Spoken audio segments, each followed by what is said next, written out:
সকলকে জয় যিশু। মহান ঈশ্বরকে ধন্যবাদ করি। দেখতে দেখতে একটা বছর আমরা কাটিয়ে ফেললাম। আগামীকাল নতুন একটা বছরে আমরা প্রবেশ করতে চলেছি।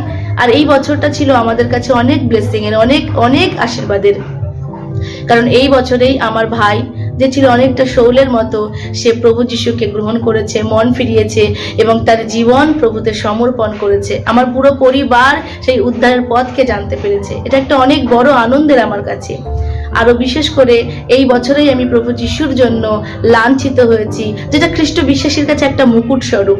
এই বছর প্রভু যিশু অনেক চিহ্নের মাধ্যমে আমাকে বুঝিয়েছে যে খ্রিস্ট জীবন কোনো ছেলে খেলার জীবন নয়। আমরা যেন কখনো আত্মিক অভিষেককে না হারাই।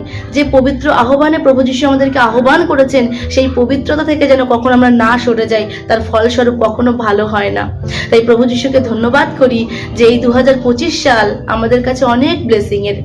আর 2026 সাল আগামীকাল আমরা প্রবেশ করতে চলেছি।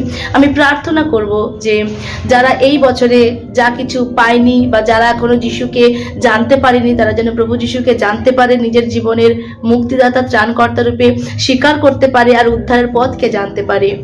নতুন বছরে আমরা আরো প্রভুতে যেন বৃদ্ধি পেতে পারি, আরো পবিত্রতার সঙ্গে যেন কাটাতে পারি এবং প্রভু যিশু যে জন্যই পৃথিবীতে এসেছিলেন সেই প্রেম যেন আমরা দেখাতে পারি। জগৎকে দেখে আমরা যেন হিংসা না শিখি, কিন্তু স্বর্গীয় ঈশ্বরকে দেখে আমরা যেন প্রেম শিখি। আর এই নতুন বছরে আমরা যেন সমস্ত ক্রুয়েলটি, সমস্ত হিংসা, সমস্ত রাগকে পিছনে রেখে নতুন ভাবে যেন আমরা শুরু করতে পারি, মানুষকে ভালোবাসতে পারি, প্রেম করতে পারি। যে জন্য প্রভু যিশু এসেছিলেন সেই প্রেমে যেন আমরা সকলকে বাঁধতে পারি। জগৎ যেভাবে হিংসা, যেভাবে রাগ, যেভাবে ধ্বংস মেতে আছে, সেই রকম যেন খ্রিস্ট বিশ্বাসী না হয়, সেই রকম যেন খ্রিস্টের সন্তানেরা না হয়। তাই যা কিছু ভুল এবছরে আমরা করেছি, আগামী বছরে সমস্ত ভুলকে শুধরে নিয়ে যেন আমরা নূতনভাবে নূতন বছরে প্রবেশ করতে পারি।